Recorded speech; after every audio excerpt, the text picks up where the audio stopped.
this is unprecedented, what he's doing at this stage of his Incredible. career. Incredible. How surprised are you? Because we've never seen another historically great player play this well this late into their career. As great as Jordan was, Jordan only made it 15 years. Now, yeah, he took a year and a half off, and then he took 3 years off. And Kobe body, he had to run his body into the ground from training and giving it everything he had on the court, and his body just left him. Incredible. Incredible. And I wish people took more time to understand what we're witnessing instead of critiquing all the time. Oh, he didn't do this, he didn't do that. The fact that this man is going to be 38 this year, in year 20, but last year, 39 years, 38 and 6. 37 years old, year 19, and he's averaging, probably could have won the scoring title if he had a few more games under his belt. Like, to see what he's doing is just unbelievable. And with me being a student of the game and a fan of the game and a fan of him, I just wish people would appreciate what he's doing more, because it's not going to happen that much longer.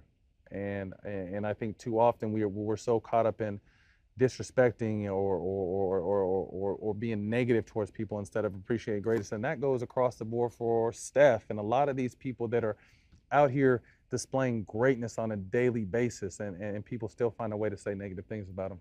Because if you look at it, LeBron will score 50, and the first thing they say, well, Corey would have gave you 65. Jordan would have gave you 70. It's never good. The guy had 56 against Golden State, and somebody still find, well, he still missed 5 threes. He still did this. It's always, it's like, it's never good enough. Do you realize the man, for 18 straight seasons, has averaged at least 25?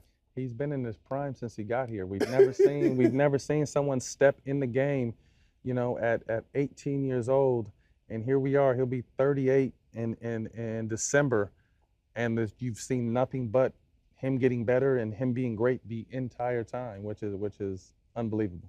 I mean, you look at LeBron. LeBron is 678 days out of the NBA, 679 days in the NBA. Half his life has been entertaining us, and we take it for granted, I feel like.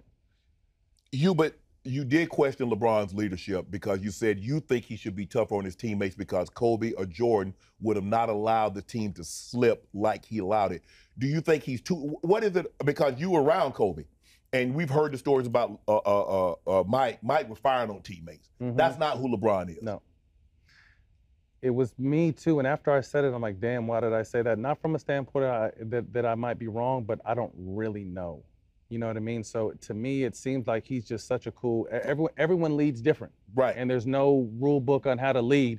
Like, I remember Phil Jackson said, you know, you can't talk, or Magic Johnson said, you can't, as a lady, you can't talk to everyone the same. You have to know how to push different buttons. Some guys you got to pat on the back, some guys you can kick in the butt, some guys you can make jokes with. So I misspoke on that from a standpoint of I don't really know.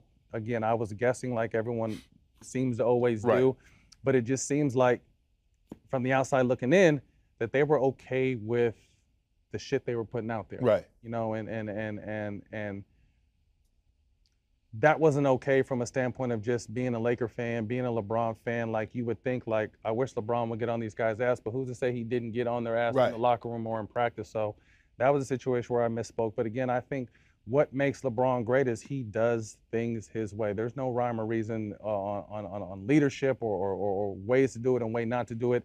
He's found a way to do it his entire career, and that's just what it is.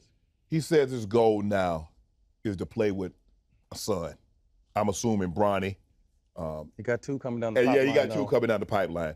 And they're about to change the rule where, you know, I don't know if it's going to go in effect this year, so it's probably not going to be applicable to Bronny.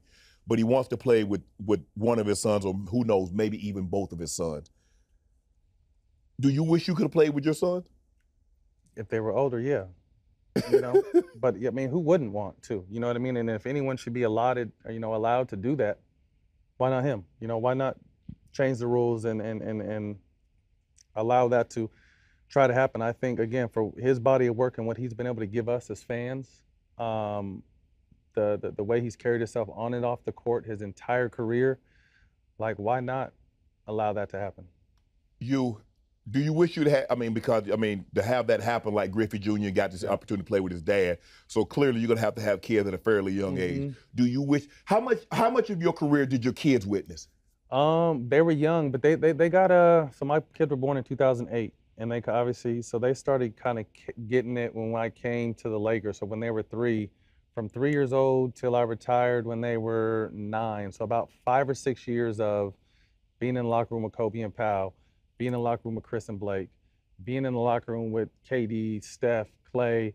They got to soak the game up. So I couldn't imagine what it would be like if they actually got to get on the court. They were teenagers. Right, get on the court and have a chance to play with them or play with me. You know, as a father, you know, your whole mindset changes as a dad, and you always just want the best, and you want to give your kids the best experience. So I gave my kids the best experience I could because obviously they were too young, but, you know, wouldn't it be a great thing? You don't see that in basketball. You know, right. you've seen it in baseball, but to be able to see, you know, arguably the greatest player of all time get a chance to play with one of his sons, I think it would be dope. What do you expect from LeBron this year? What do you expect? I mean, obviously it was 38-6, but they didn't have a whole lot to show for it. They won, 33, 34 games last year. Didn't win a whole lot of games. And if any, the simulation doesn't have them winning a whole lot of games this year either. What is your expectation for LeBron and this Lakers team? I think for him to pick and choose his spots, because we know that, you know, obviously the goal is for them is to get to the playoffs and possibly compete for a title. But more of the same. You know, I hope it's an injury-free season for him.